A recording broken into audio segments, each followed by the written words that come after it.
하나님은 영이시니 예배하는 자가 영과 진리로 예배할지니라. 아멘. 거룩하신 하나님 감사합니다. 세상 살 동안 눈동자와 같이 저희들을 지키시고 인도하여 주셨다가 거룩한 주일 주님의 전에 나와 온 공동체가 하나님께 예배하게 하시니 감사를 드립니다. 오직 주님께 피난처로, 주님을 피난처로 삼는 자들에게 하나님의 은혜를 더하여 주옵시고 주님을 경외하며 사랑하는 마음으로 몸과 마음과 뜻을 다하여 예배할 수 있도록 인도하여 주옵소서. 우리의 죄악이 드러날 때 주님께 고백한다면 주님께서 우리를 용서하시고 깨끗게 하시고 세상 살아갈 새 힘을 주실 줄로 믿사오니 이 시간 하나님의 생명이 우리 가운데 가득할 수 있도록 인도하여 주시옵소서. 예배의 시종을 하나님께 의탁드리오며 예수님의 이름으로 기도하옵나이다. 아멘.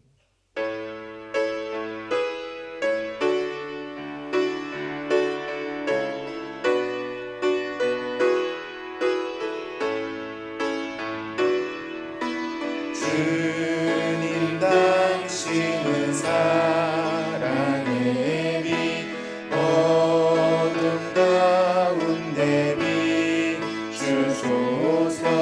세상의 빛 예수 우리를 비추사 당신의 진리로 우리를 자유케 비추소서. 우리 위에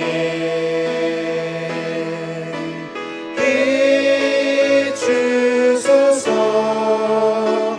주님의 영광 온 땅 위에 부으소서. 내게 성령의 불을 넘치소서.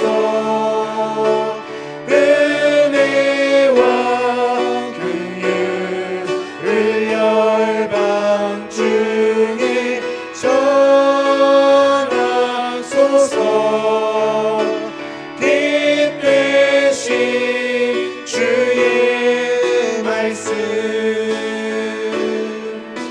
주님 당신은 사랑의 빛, 어둠 가운데 비추소서.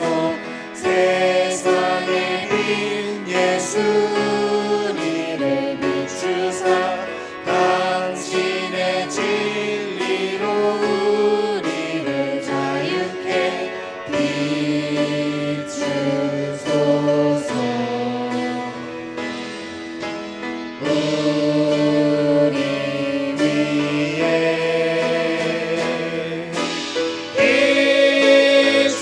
비추소서. 주님의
하나님이여 나를 지켜주소서. 내가 주께 피하나이다.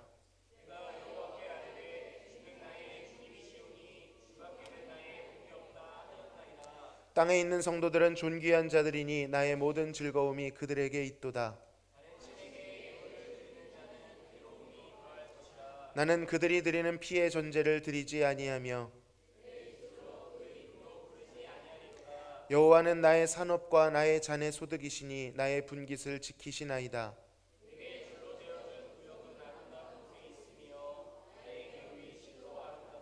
나를 훈계하신 여호와를 송축할지라. 내가 여호와를 항상 내 앞에 모시며 아멘. 전능하사 천지를 만드신 하나님 아버지를 내가 믿사오며 그 외아들 우리 주 예수 그리스도를 믿사오니 이는 성령으로 잉태하사 동정녀 마리아에게 나시고 본디오 빌라도에게 고난을 받으사 십자가에 못 박혀 죽으시고 장사한 지 사흘 만에 죽은 자 가운데서 다시 살아나시며 하늘에 오르사 전능하신 하나님 우편에 앉아 계시다가 저리로서 산자와 죽은 자를 심판하러 오시리라. 성령을 믿사오며 거룩한 공회와 성도가 서로 교통하는 것과 죄를 사하여 주시는 것과 몸이 다시 사는 것과 영원히 사는 것을 믿사옵나이다. 아멘.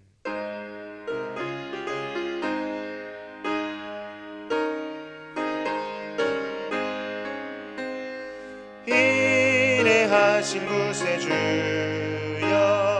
내가 비오니 죄인 오라실 때에 날 부르소서. 주여 주여 내가 비오니 죄인 오라실 때에 날 부르소서. 자비하신 보좌 앞에 꿇어 엎드려 자복하고 회개하니 믿음 주소서. 주여 주여 내가 비오니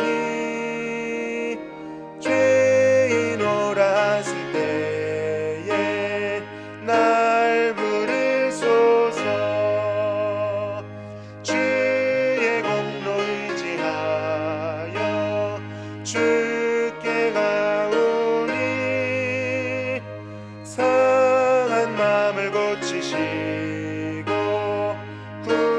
구원하소서.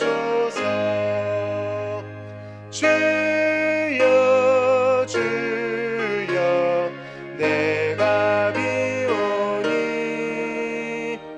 죄인 오라실 때에 날 부르소서. 만국 근원 우리 주여 위로하소서. 우리 주와 같으시니 어디 있을까.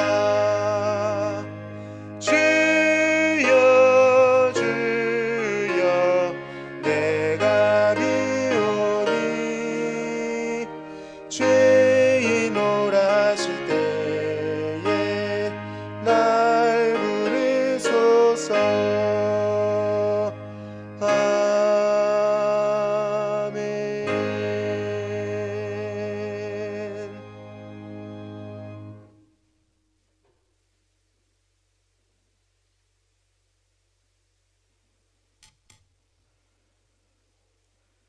여호와는 나의 목자시니 내게 부족함이 없으리로다. 모든 것 위에 높으시며 그 영광은 하늘 위에 높이 계신 아버지 하나님께 영광과 찬송을 드립니다. 만물이 소생하는 3월, 저희들의 영혼의 회복을 위하여 이 시간 하나님 앞에 나왔습니다. 아버지, 저희의 예배를 받으시고 성령의 탄비를 이곳에 내려 주시옵소서. 메마른 마음에 탄비로 적셔주시고 성령의 씨앗이 건강하게 자라 아버지의 이름을 높이며 영광 돌리는 저희 모두가 되게 은혜 내려 주시옵소서. 저희의 죄로 십자가에 죽으시고 저희의 의를 위하여 3일 만에 다시 부활하신 예수님, 그러나 저희들 자신들은 죽어지지 않고 교만과 이선으로 살아왔음을 고백합니다. 주님 용서하여 주시옵소서. 죄인인 저희가 구원을 얻게 된 것은 저희의 행위가 뛰어나서가 아니라 오직 하나님의 선물인 줄 고백하며 매 순간 십자가를 바라보며 저희들이 낮아지는 자세로 세상의 본이 되어 살아가는 우리 모두가 되도록 은혜 내려 주시옵소서. 국가적으로 춥고 긴 어둠의 터널을 살아가는 이 나라와 이 백성들 아시오니 불쌍히 여기시고 축복하여 주옵소서. 가루속기 국정이 안정되고 둘로 갈라진 정치와 국민들이 화합하여 하나 되는 나라가 되게 인도하여 주시옵소서.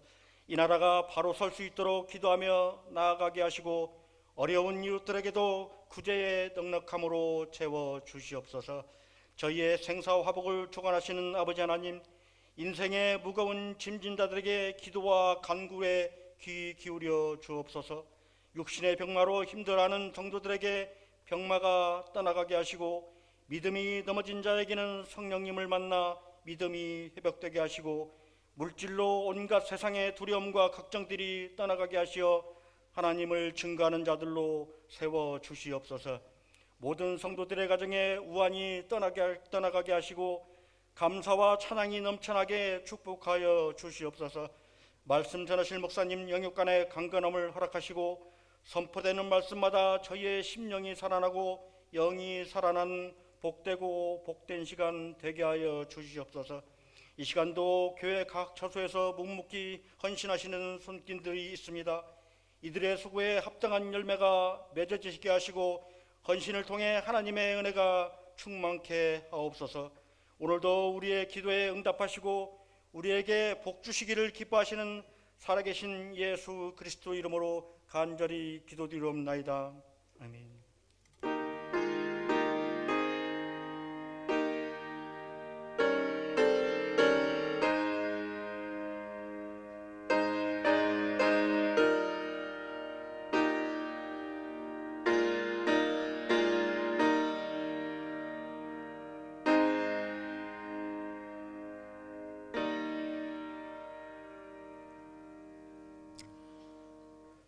함께 나누실 하나님의 말씀은 이사야 6장 1절에서 7절 말씀입니다.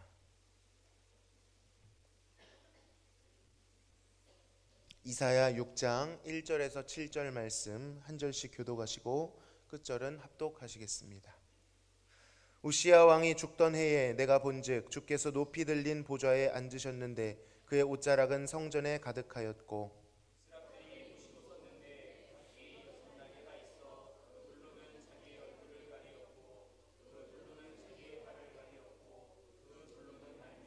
서로 불러 이르되 거룩하다 거룩하다 거룩하다 만군의 여호와여 그의 영광이 온 땅에 충만하도다 하더라.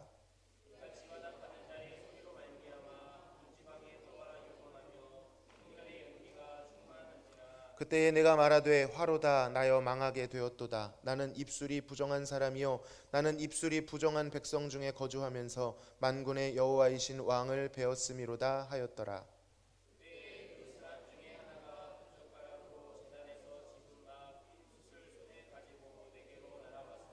7절입니다. 그것을 내 입술에 대며 이르되 보라 이것이 내 입에 닿았으니 내 악이 제하여졌고 내 죄가 사하여졌느니라 하더라.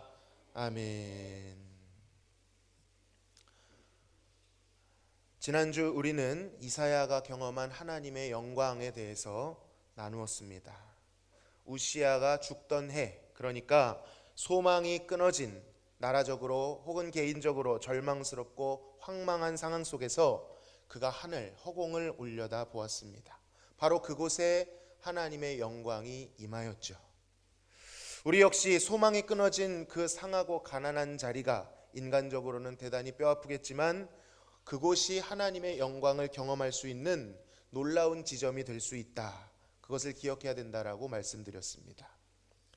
또한 그 영광은 허상이 아니라 실제하는 것이다 라고도 말씀드렸습니다. 본래 죄인들에게 있어서는 이 영광은 유명무실한 것처럼 그렇게 느껴질 수밖에 없습니다. 그것은 하나님의 영광이 없기 때문이 아닙니다. 실제로 그런 무의미한 것이기 때문이 아닙니다. 모든 죄인이 하나님의 영광에 이르지 못하였기 때문이죠. 하나님의 영광에서 탈락되었다는 것입니다. 그 영광에 대해 우리 죄인들은 무지하고 무감각하게 되었습니다. 그러다 보니 하나님이 아닌 다른 피조물들에게서 거짓 영광, 거짓 아름다움을 찾고 구하며 하나님이 주신 영광의 질서를 순리에서 영리로 바꾸어 버렸죠. 죄인 자체에게 느껴지는 하나님의 영광에 대한 무감각함, 무미건조함, 그것은 특이한 것이 아니라 우리가 가지고 있는 원래의 기본값이라는 것입니다. 자, 그러나 하나님께서 그 눈을 열어주시자 어떻게 되었습니까? 허무한 공간이라고 생각했던 그곳은 하나님의 영광으로 빼곡히 차 있는 곳이 되었습니다.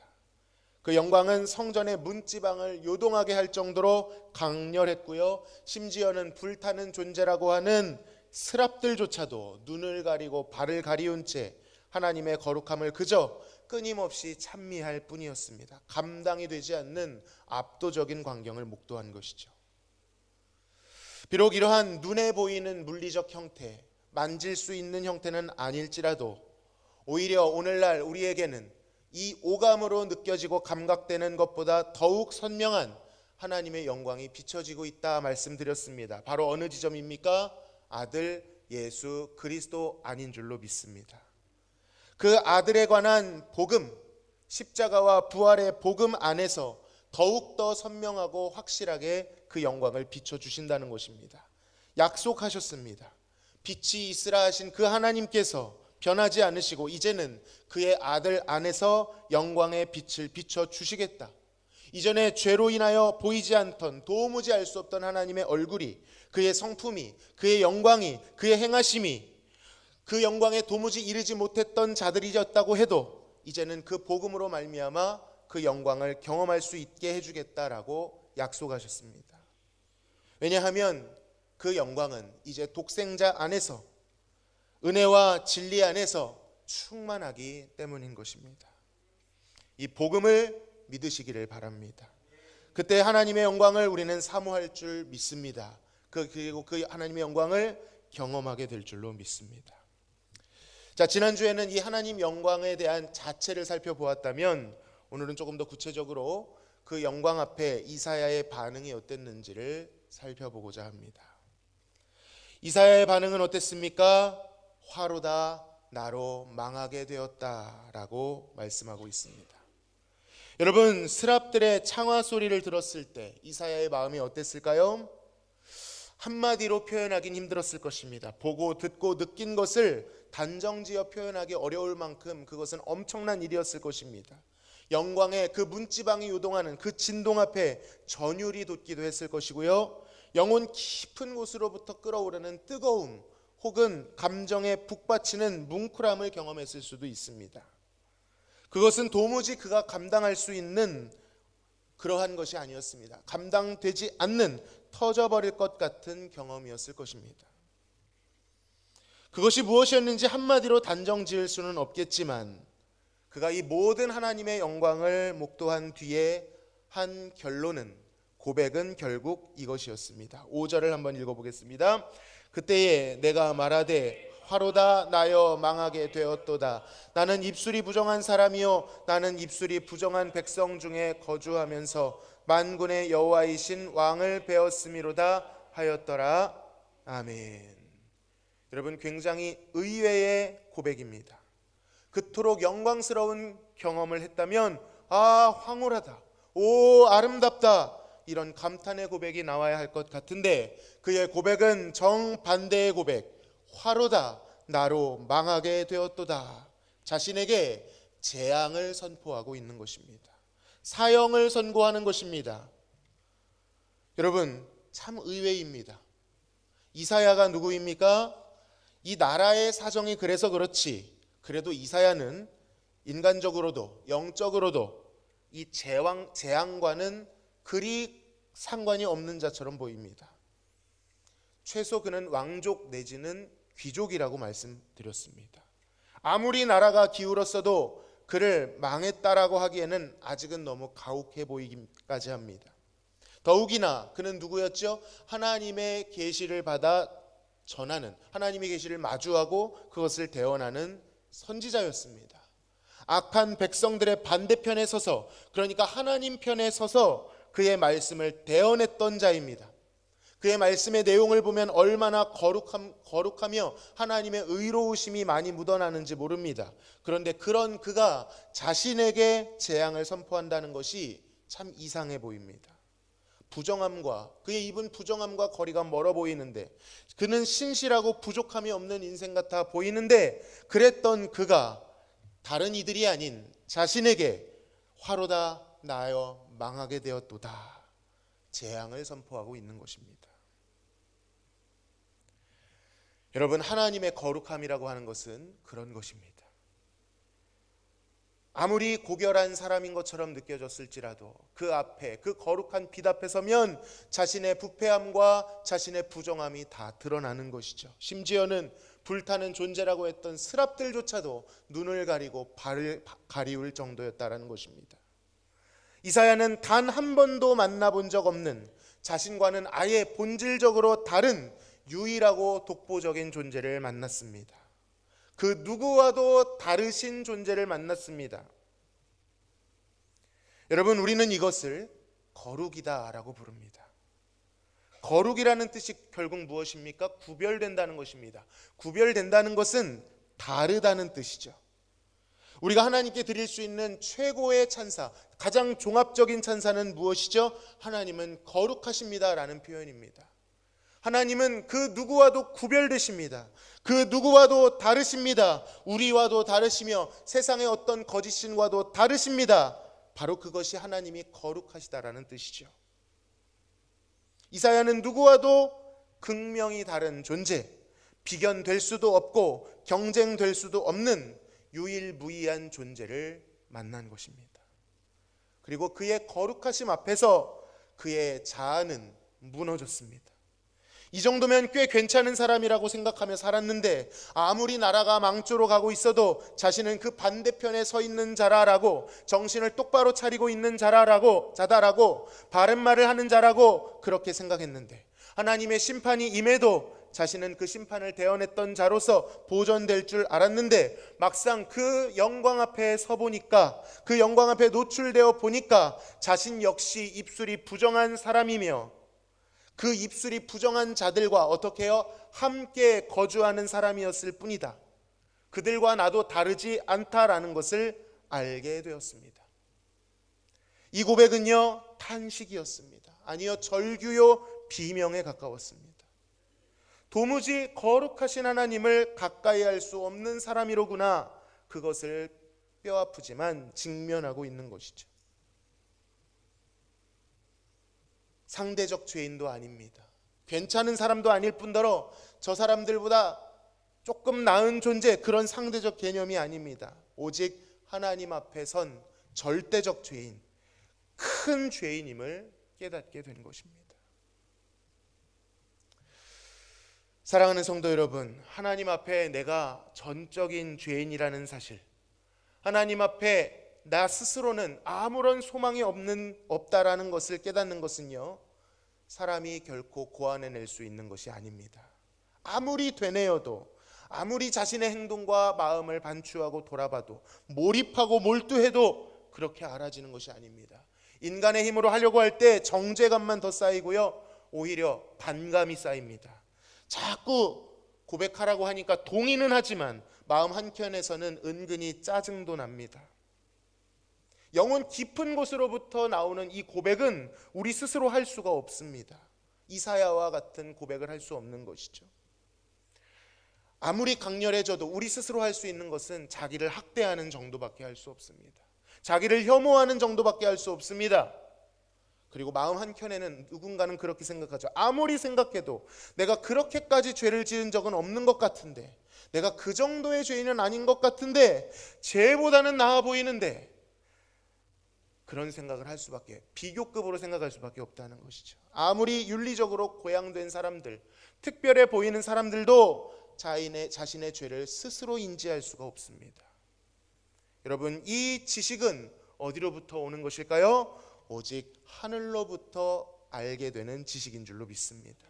우리의 상식이, 우리의 경험이, 우리의 기준이 도저히 도달할 수 없는 지식입니다. 세상의 윤리와 도덕도 상식도 담아낼 수 없고 이해할 수 없는 기준입니다.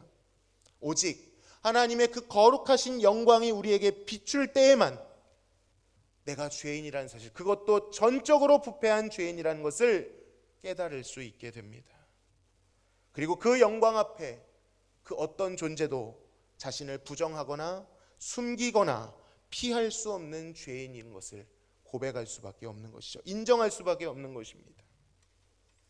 기억하시기 바랍니다. 하나님의 영광은 죄인들의 마음을 흔듭니다. 자신은 좀 다를 것이라고 생각했던, 안일하게 생각하고 교만하게 생각했던 자들일지라도 그 실체를 빛으로 드러내십니다. 아무리 세상으로부터 범상치 않게 여김을 받았다 해도, 사람들의 평가가 그렇지 않다 해도 그 영광 앞에 비춰진 자신의 실상을 보면 이사야와 같이 자신에게 재앙을 선포할 수밖에 없는 것입니다. 우리는 겸손히 구해야 합니다. 하나님, 우리의 마음을, 우리의 영혼을 흔들어 주옵소서. 주님의 영광 앞에 영적 눈을 뜨게 하시고 귀로 듣게 하시고 우리의 화인 맞은 양심이 일깨워져서 내가 주님 앞에 죄인인 것을, 주님의 자비와 긍휼이 아니면 아무런 소망이 없고 구원 얻을 자격이 없는 자임을 알게 하여 주옵소서. 기도해야 될 줄로 믿습니다. 여러분, 이 기도는요 허무한 외침이 아닙니다. 왜냐하면 하나님께서 원하시는 기도이고 그렇게 기도할 때 응답하시기로 약속하신 기도이기 때문입니다. 예배에 나와서 우리가 반드시 거쳐야 할 기도, 여러 간구가 있겠지만 우리가 가장 먼저 주님 앞에 나아가며 해야 될 겸손한 기도는 무엇이죠? 주의 빛으로 우리의 숨은 허물을 드러내 주옵소서. 나 스스로 도무지 의지하지 못할 자인 것을 알게 하옵소서. 오직 주님의 구원만을, 오직 주님의 긍휼만을 구하게 하여 주옵소서. 그렇게 간구할 수 있기를 바랍니다. 자, 그렇다면 이러한 반응을 보인 이사야에 대하여 또 하나님께서 보이신 반응은 어떠했는지 살펴보기를 원합니다. 이렇게 탄식하며 아파하는 자들, 그의 실체가 드러난 죄인들을 하나님은 어떻게 대하실까요? 만일 이 부분이 생략되어 있고 앞선 부분만 있다면 우리는 굉장히 암울할 것입니다. 하나님으로부터 정죄당한다고 느낄 것이고 하나님의 영광은 좋은 것이 아니라 굉장히 곤혹스럽고 부담되고 무거운 것으로 느껴질 것입니다. 그러나 여러분, 정말 중요한 것은 여기서부터입니다. 정말 하나님의 숨은 의도는 무엇이었을까요? 그저 이사야에게 나타나신 하나님께서 그의 모든 죄를 낱낱이 밝히 드러내시고 그를 수치스럽게 만들고 두렵게 만들어, 잘 봤지? 너와 나의 차이를. 넌 조금 내 가능성도 없는 머저리야. 그렇게 말씀하고 싶으셨던 것일까요? 만일 그런 것이라면 이것은 우리에게 너무나도 슬프고 절망스러운 일이 아닐 수 없습니다. 그런데 정말 안타까운 것은 실제로 하나님을 이렇게 오해하는 사람들이 꽤 많다는 것입니다. 그러한 잘못된 오해로 인하여 하나님을 더욱 멀게 느끼고 하나님에 대해 오해하고 하나님의 사랑에 대해 조금도 누리지 못하는 안타까운 현실이 있다라는 것이죠. 저도 예전에 고등학생 때 책을 한 권 읽었습니다. 찰스 스탠리 목사님이라는 분이 쓴 책, 제목이 정확하진 않은데 하나님의 음성을 분별하는 방법에 대한 것이었습니다.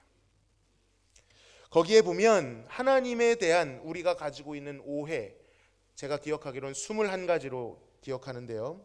목록들이 지금 다 기억나진 않지만 정확히 기억나는 것은 하나하나 성경 속에서 말씀하시는 하나님, 그리고 우리가 오해하는 하나님을 대조시켜 놨는데 저는 단 한 항목도 빼놓지 않고 다 후자에 해당되었습니다. 하나님을 오해하는 것이죠. 나의 상처와 결핍과 오해로 만들어낸 엉뚱한 하나님을, 그러한 이미지를 가지고 있었던 것입니다. 참 그 책을 읽으며 많이 울었습니다. 여러분, 하나님은 우리가 오해할 법한 그러한 하나님이 아니십니다. 성마르고 메마른 분이 아니십니다. 우리의 어두움을 밝히 드러내시지만 결단코 우리를 정죄하지 아니하십니다. 우리의 죄를 드러내심은 우리를 죽이기 위함이 아니시고 살리기 위함이신 줄로 믿습니다. 고치기 위함입니다. 구원하기 위함입니다. 하나님은 이사야의 실상을 드러낸 후에 도도하게 그를 비웃으며 하늘 문을 닫지 않으셨습니다. 하나님은 행동하십니다. 우리 6절과 7절을 같이 한번 읽어보겠습니다. 시작.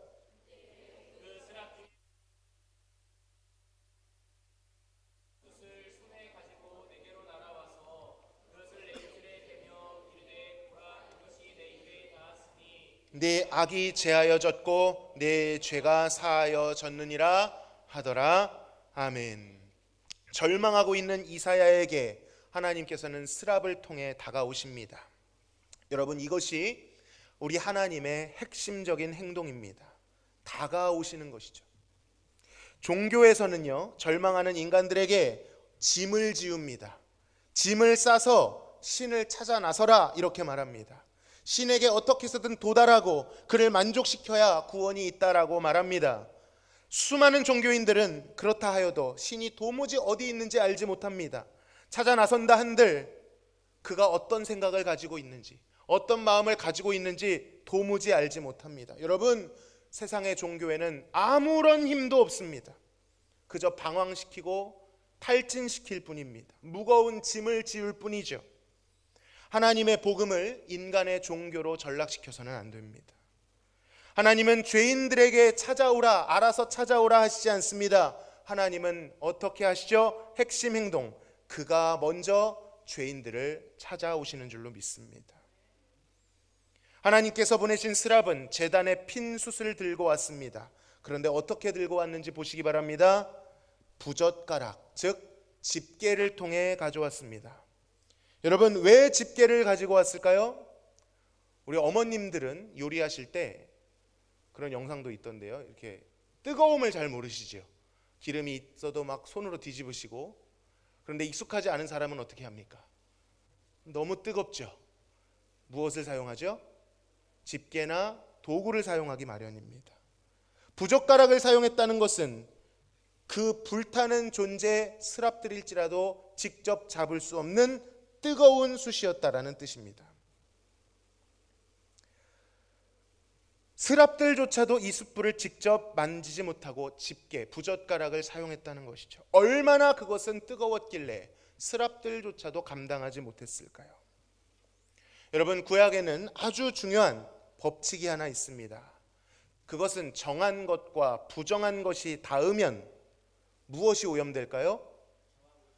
부정한 것에 의해 정결한 것이 오염된다는 법칙입니다. 그래서 대부분의 구약 제사법, 정결법을 보면 부정한 것을 어떻게 하라고 하죠? 피하라고 합니다. 부정하면 격리시킵니다. 정결 예식의 핵심은 부정한 것을 피하는 것입니다. 부정한 것에 접촉되면 부정케 되기 때문이죠. 그래서 유대 종교 지도자들이 가장 많이 했던 일들, 그것이 바로 분리시키는 것이었습니다. 바리새인들의 뜻 자체가 분리하는 자들이죠. 그들은 부정케 된 것, 부정함으로 규정된 자들을 그토록 경멸하고 분리시켰습니다. 그러나 여기에 이 구약법의 아주 중요한 가장 핵심되는 예외 사항이 하나 있는데, 그것은 이 부정함을 유일하게 극복하는 존재가 있다는 것입니다. 극복하는 지점, 바로 그것은 여호와께 속죄제를 드리는 제단입니다. 이 제단에서는 아무리 부정한 것이라고 해도 그 모든 것을 태워버리는 불에 의해, 제물의 피에 의해 부정한 것이 어떻게 되죠? 정하게 바뀝니다. 유일하게 부정을 이길 수 있는 것이 제단의 불이요, 제단의 피인 것이죠. 그 불 앞에 죄를 전가받은 모든 제물의 죄는 속하여집니다. 부정한 것을 정한 것으로 바꾸는 역전의 지점, 역전의 도구인 것이죠. 스랍이 가져온 숯불은 어디에서 가져온 숯불입니까? 제단에서 가져온 숯불입니다. 그 불이 얼마나 뜨거웠든지, 다시 말하면 지난주에 이 뜨거움의 의미가 무엇인지 말씀드렸죠? 얼마나 거룩했던지, 불타는 존재 스랍들도 잡지 못할 정도였습니다. 이 제단의 뜨거운 숯불은 이사야의 부정함을 다 태워버리고 정결케 하기에 충분한 것이었습니다. 강렬한 것이었습니다. 여호와의 정결케 하시는 그 힘은 그 어떤 것보다도 뜨겁고 거룩한 것이었습니다. 사랑하는 성도 여러분, 이것이 하나님의 속죄의 능력인 줄로 믿습니다. 우리 신앙생활의 가장 강력한 능력, 근간은 무엇입니까?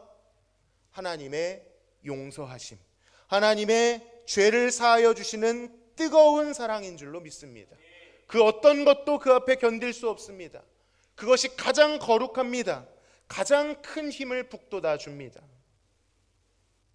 이사야는 이 과정을 통해 자신의 부정함과 죄악이 소멸되는 놀라운 경험을 했습니다.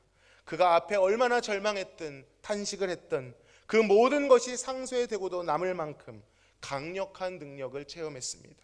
분명 자신은 죽었다 절망했는데 그 비참과 두려움 뒤에 하나님이 부어주시는 그 용서를 경험하니 살았다 하는 것을 경험하게 되었습니다.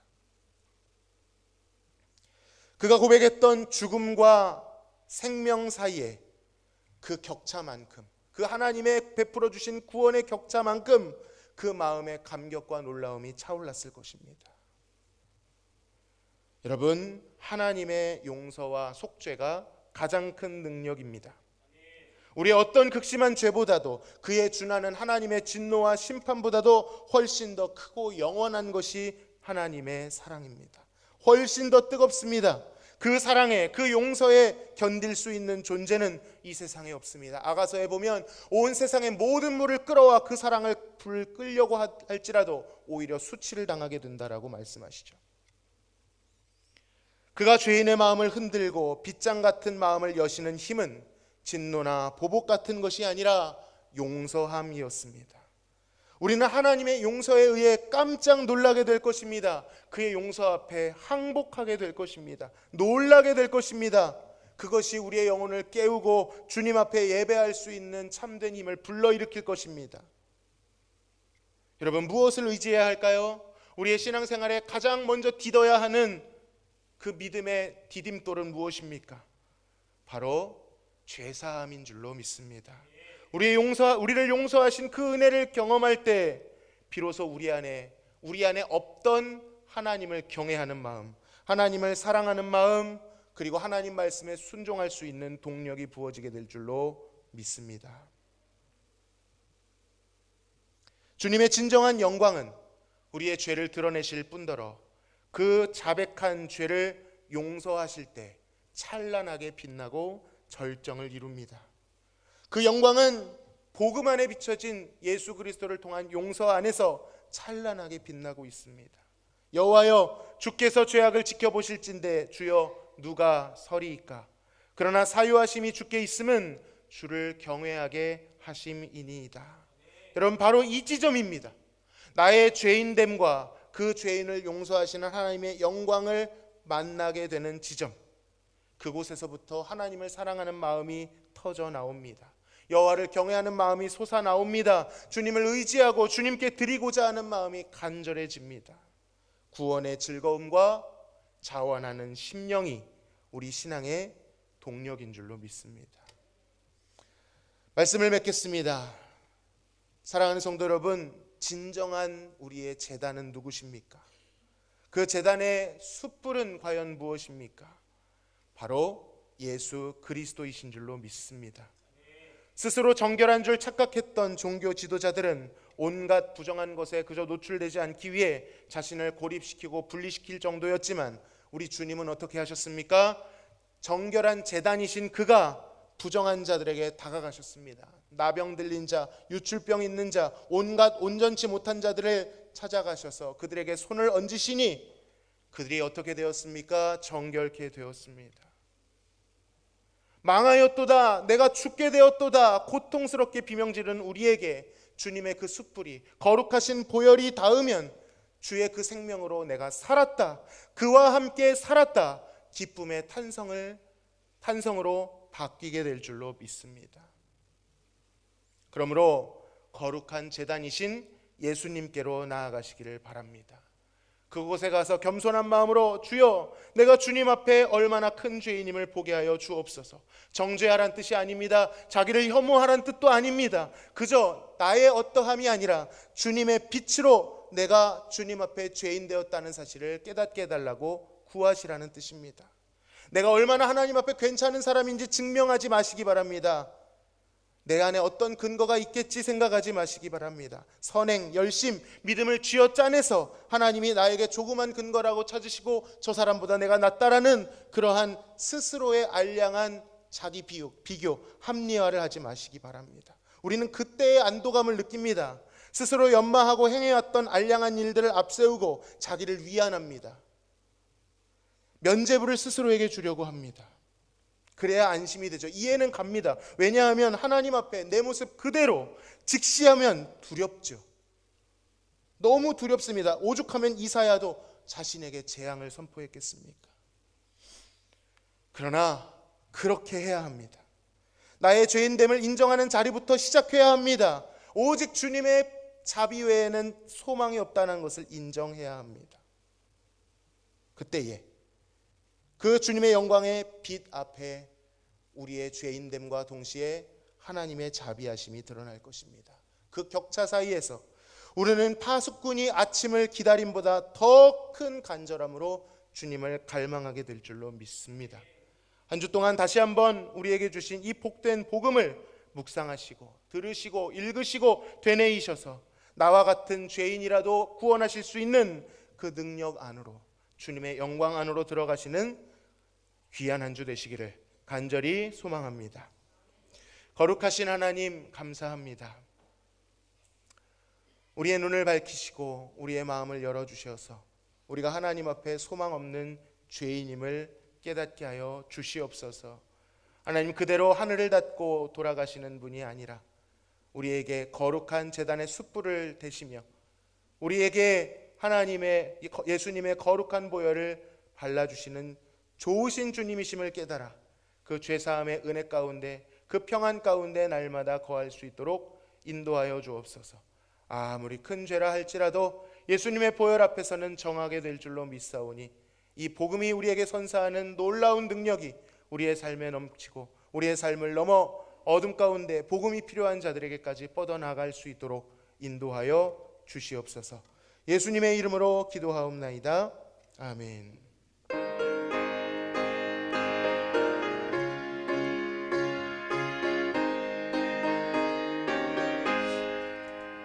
예수 십자가에 흘린 피로써 그대는 씻기어 있는가. 더러운 죄 이게 하는 능력을 그대는 참을지 않은가. 예수의 보혈로 그대는 씻기어 있는가. 마음속에 여러 가지 죄악이 깨끗이 씻기어 있는가. 주 예수와 밤낮으로 늘 함께 그대는 행동을 하는가. 아무 때나 어디서나 그대는 십자가 붙들고 있는가. 예수의 보혈로 그대는 씻기어 있는가. 마음속에 여러 가지 죄악이 깨끗이 씻기어 있는가. 주님 예수 다시 올 때 그대는 영접할 예복이 있는가. 그대 몸은 거룩한 곳 천국에 들어갈 준비가 됐는가. 예수의 보혈로 그대는 씻기어 있는가. 마음속에 여러 가지 죄악이 깨끗이 씻기어 있는가. 모든 죄에 더러워진 예복을 주 앞에 지금 다 벗어서 샘물같이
감사 예물을 하나님께 올려드립니다. 성도들의 삶 가운데 평강을 주옵소서. 이용선 목사 가정에서 이정혜 권사님, 모든 것이 하나님의 은혜임을 고백합니다. 김순록 권사님, 늘 건강 지켜주신 감사합니다. 정봉임 집사님, 감사드립니다. 김희숙 집사님, 안미숙 집사님, 배화득 집사님, 우리 가정의 주인 되시는 주님, 늘 감사함으로 섬기는 가정 되게 하시고 차량 구매하게 하심 감사드립니다. 이기선 집사님, 배은자 집사님, 범사에 함께 하심을 감사합니다. 천상우 집사님, 최혜영 권사님 가정에서 주님 은혜에 감사합니다. 이종현 집사님, 조은 집사님 가정에서 늘 동행하시는 주님 감사합니다. 주님의 능력의 손으로 건강 지켜주시고 앞길에 늘 동행하소서. 이명석, 이우석 청년 이름으로 항상 감사합니다. 조재목 성도, 항상 동행하심 감사합니다. 정민호 청년, 가정에 부어주신 은혜와 사랑에 감사드립니다. 무명으로 주님의 길로 인도하심에 감사드립니다. 무명으로 하나님께 드리셨습니다. 약속의 말씀을 의지하여 11조 예물을 하나님께 드립니다. 임남옥 집사님, 장병석 집사님, 정현숙 집사님 가정에서 정민호 성도님 하나님께 11조 예물 드리셨습니다. 선교헌금, 구제헌금, 주정헌금을 하나님께 드립니다. 거룩하신 하나님 감사합니다. 우리에게 한없는 은혜로 함께 하시고 날마다 필요에 따라 공급하여 주시는 하나님 진심으로 감사드립니다. 세상에 수많은 불만족들이 있지만 우리는 우리가 무엇을 가졌고 얼마나 가졌든 상관없이 이미 완전한 구원을 받았으며 하나님의 인도하심이 함께하고 있기에 믿음으로 감사를 드립니다. 이 예물을 주님께서 연락하여 주옵시고 물질이 쓰여지는 곳에 하나님의 은혜가 넘치게 하여 주옵소서. 기도 제목을 함께 드렸사오니 주님께서 먼저 찾아가 주셔서 하나님의 일을 보게 하시고 그것이 오히려 하나님 안에서 복음을 전하는 데 귀하게 사용되는 간증의 도구로 사용될 수 있도록 인도하여 주시옵소서. 감사하며 예수님의 이름으로 기도하옵나이다. 아멘. 우리 다 함께 인사하시겠습니다. 주변에 계신 분들 바라보시고 한 주간 안부를 물어주시고 성도의 교제를 잠시 나눠주시면 감사하겠습니다. 담임 목사님께서 나오셔서 교회 소식 전해주시고 축도해 주시겠습니다.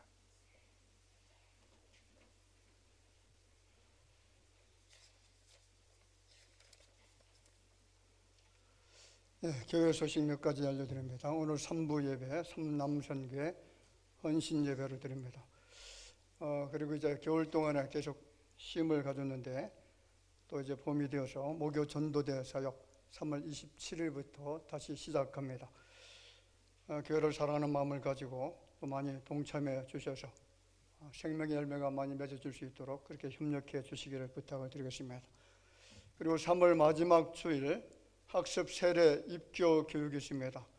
대상자 되시는 분들은 원활하게 교육을 받기 위해서 사무실에 문답서가 준비되어 있습니다. 가지고 가셔서 또 열심히 공부해 주시기를 부탁을 드리겠습니다. 일꾼 임명 드리겠습니다. 미가엘 찬양단의 정대현 집사님 맡은 일에 또 충성을 다해 주시기를 바랍니다. 그리고 연약한 지체자들이 많이 있는데 위에서 늘 이름을 부르시면서 기도해 주시고 속히 회복될 수 있도록 늘 사랑하는 마음을 가지고 기도해 주시기를 바랍니다. 기관별 청원 기도 예고되어 있고요. 수요예배 특송 참고해 주시길 바랍니다. 모임 강구 드립니다. 오늘 예배 후에 각 선교회장단 모임이 1시에 회의실에서 있습니다. 다음 주 2부 예배 후에 각 선교회 원래 모임이 있고요. 다음 주 3부 예배 후에 부활절 찬양을 위한 연합 성가대 모임이 있습니다. 우리 차신의 장로님에게 문의해 주시기를 바랍니다. 그리고 한 가지 더 간구 말씀드립니다. 제가 늘 나라를 위해서 기도합시다 그렇게 여러분들에게 간구를 드렸는데 지금 굉장히 중요한 시기입니다. 특별히 금주 한 주간은 이 나라가 사느냐 죽느냐, 나라가 무너지느냐 세워지느냐 하는 굉장히 중요한 그런 시점에 있습니다.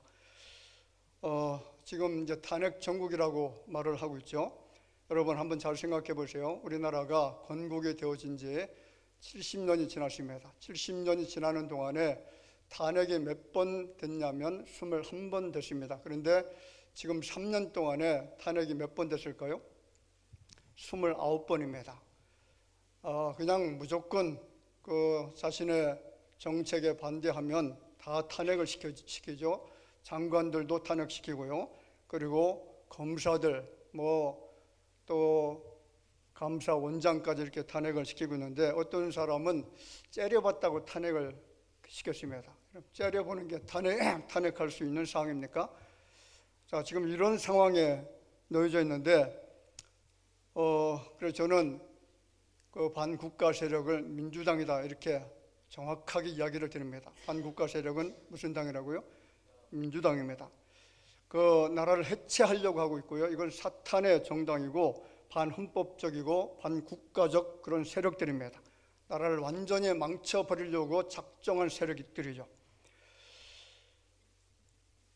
그래서 우리 그리스도인들은 정말 기도할 때입니다. 지금 탄핵이 인용되어지느냐, 기각되거나 각하가 되어지느냐, 이것을 위해서 우리가 정말 기도해야 되고요. 지금 엄청난 그 기독교인들이 곳곳에서 서울에도 그렇고요, 각 지방에서도 모여서 이 탄핵이 절대로 인용되면 안 된다라고 기도하면서 울부짖으면서 지금 모이고 있고요. 심지어는 서너 살 먹은 아이들까지 다 모여서 이건 너무 심각한 문제가 우리나라에 일어났다라고 생각을 하고 모이고 있습니다. 여러분, 197살 먹은 사람이 투표할 수 있습니까? 있어요, 없어요? 197살 먹은 사람이 투표했다라고 나와 있을 정도로 지금 부정선거가 이 나라에 아주 심각한 문제로 대두되고 있습니다. 이것을 파헤치지 않으면 우리나라는 희망이 없습니다. 반드시 밝혀내야 되는 그런 문제들이죠. 여러분, 교회가 왼쪽에 있으면 나라가 망할까요? 흥할까요? 교회가 왼쪽에 있으면 나라가 망합니다. 교회는 반드시 어느 쪽에 있어야 되겠습니까? 오른쪽에 서 있어야 되죠.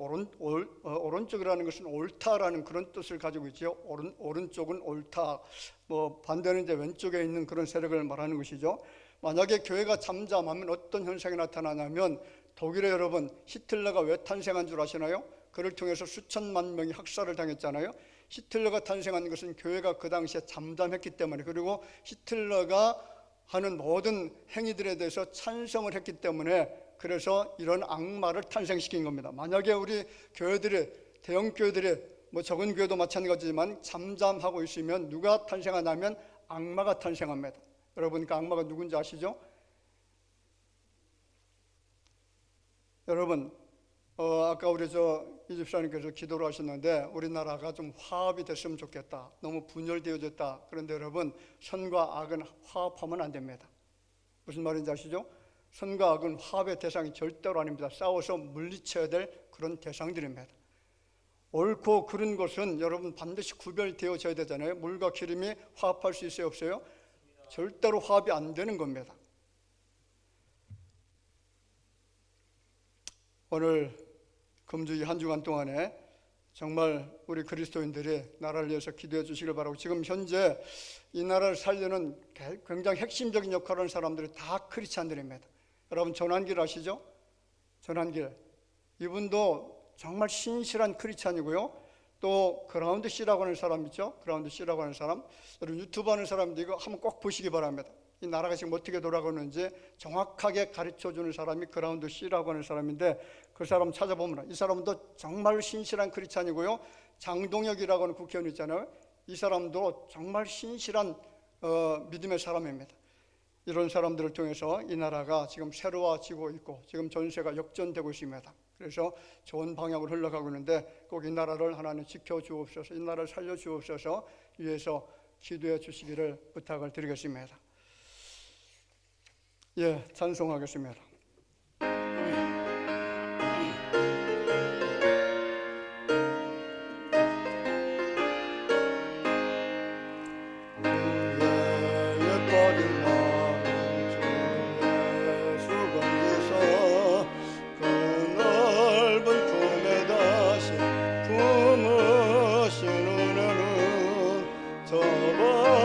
바다보다 깊고 저 하늘보다 높고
살아계신 우리 구주 예수님의 은혜와 하나님 아버지의 놀라우신 사랑하심과 성령님의 감화하시고 감동하며 이루 교통하시는 역사가 이 어두운 세상에 빛이 되기를 원하고 하나님의 영광을 경험하기를 원하는 주의 자녀들과 이 나라를 염려하고 걱정하면서 기도하는 모든 주의 백성들을 위해 이제로부터 영원토록 함께 있을지어다. 아멘.